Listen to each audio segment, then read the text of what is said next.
بغل کشاده در پیرو عشق خود جاویدان می آیم.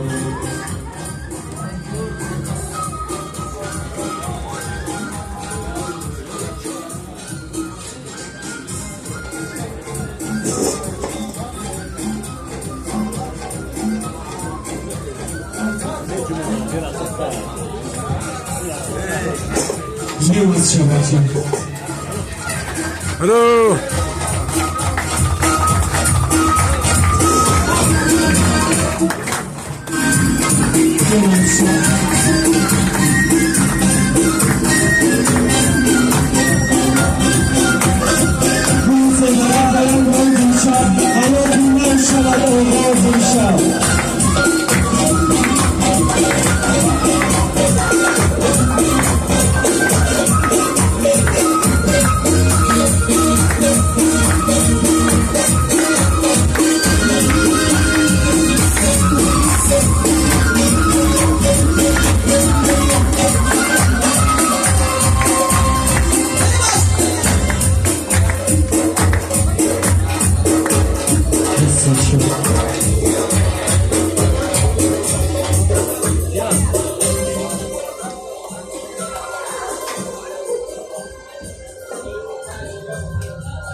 از طرف احترام خدا را صدقه، از طرف احترام خدا را صدقه، هم کرسی و هم عرش الله را صدقه.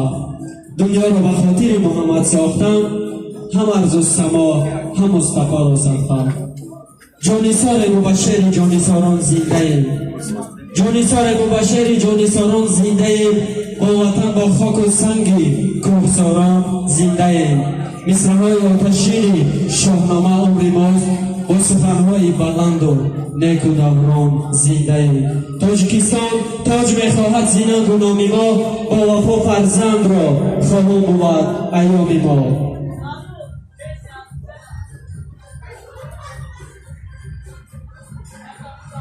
عجب رفاقچه خوشرنگ اعلی، عجب رفاقچه خوشرنگ اعلی، مناسب با همان داماد زیبا.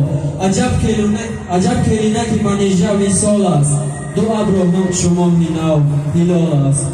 رخ از چون آفتاب ماه تابان، لب از چون مضرب شیراب خندان.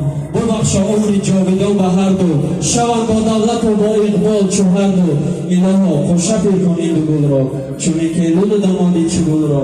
با مقصدش رسانی صاحب این دعاهایم اجابت ساز. آمین.